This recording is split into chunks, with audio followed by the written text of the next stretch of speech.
Reflection therapy वो होती है कि तुम जिसके ऊपर जो सोचते हो रिफ्लेक्शन में तुमको मिलता है।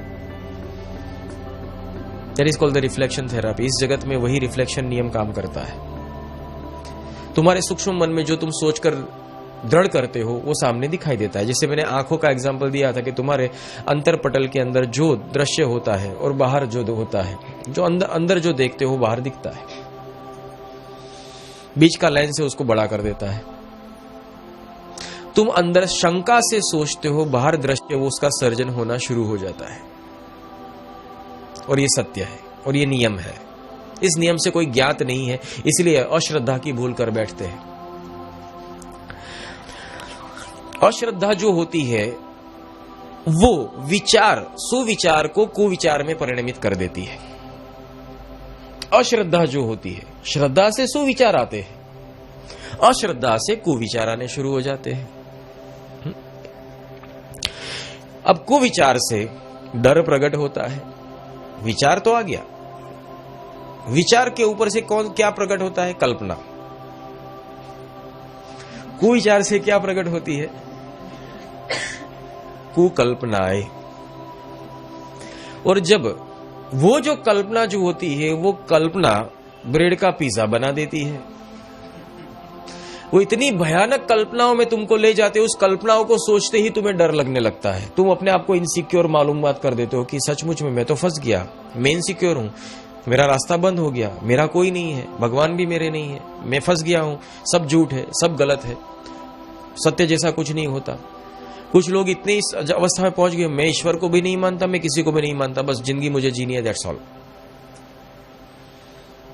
उसने कुछ पाया ही नहीं है ना उसको पाना है, दैट्स ऑल। माइंड सेट हो गया है, मुझे नहीं मिलना है भगवान, बस दैट्स ऑल, मुझे नहीं जरूरत है। क्यों मुझे घसीट रहे हो? मुझे नहीं मिलना है भगवान से, क्यों ले जा रहे हो मुझे?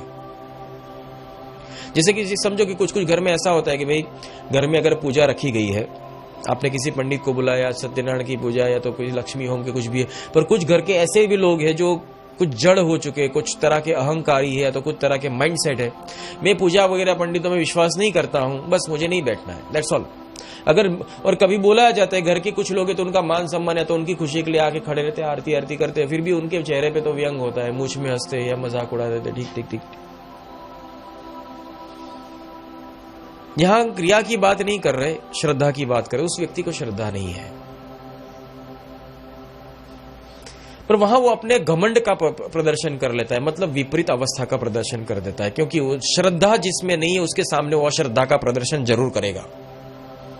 तुम्हें जिसमें श्रद्धा नहीं है उसके सामने तुम अपने वर्तन से साबित करोगे कि मैं तुम में अविश्वास रखता हूं।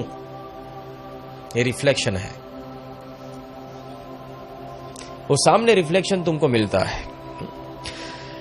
जब वो भय भरी जो कल्पना होती है वहां से डर प्रकट हो जाता है। अब डर जो प्रकट होता है, डर क्या कराता है? चिंतन। जब एक बार डर तुमको कल्पना में जो डर घुस गया, अब तुम क्या करोगे? उसका चिंतन करोगे, सिमरन करोगे। क्या करोगे? सिमरन। जो शंका तुम्हारे अंदर प्रकट हो गई, जो तुमने सोच लिया, अब तुम्हारा माइंड सेट हो गया, अब ये होगा, अब ये होगा, अब ये होगा, अब ये होगा, अब ये होगा, तथास्तु। टीपे टीपे सरोवर भराए, काकरे काकरे पाड़ बंधाए। बूंद बूंद से सरोवर भर जाता है। इस तरह से तुम हर रोज थोड़ा थोड़ा थोड़ा थोड़ा थोड़ा थोड़ा थोड़ा थोड़ा थोड़ा थोड़ा नेगेटिव नेगेटिव नेगेटिव घड़ा भर जाता है। और इसकी आदत ऐसी लग जाती है, फिर दिन में अगर कुछ नेगेटिव चिंतन ना करे, अगर कुछ रोए नहीं तो अच्छा नहीं लगता। कुछ लोगों को इसकी आदत है, कैसे भी करके कोई बहाना चाहिए रोने का, थोड़े से आंसू निकल जाए फिर संतोष होता है, हर्ष। जैसे नौशिया हो जाने के बाद संतुष्टि हो जाती है, ऐसा ये नेगेटिव प्रेशर होता है, अंदर होता ही है, बस कैसे भी करके मुझे रोना है। कुछ लोग इतने खुद से ही फ्रस्ट्रेशन इतने हो जाते हो, वो जब तक रोए नहीं तब तक उनको सुकून नहीं मिलता है। ये साइकोसोमेटिक रोग है एक। इस अवस्था में तुम्हारे दुष्ट विचार या अंधश्रद्धा और अश्रद्धा तुम्हें ले जाती है। डर से भरा एक ऐसा वातावरण प्रकट हो जाता है, उससे तुम्हारी ऐसी अवस्था प्रकट हो जाती है कि तुम वहां खुद को एक सफोकेशन में रख देते हो। Don't do that.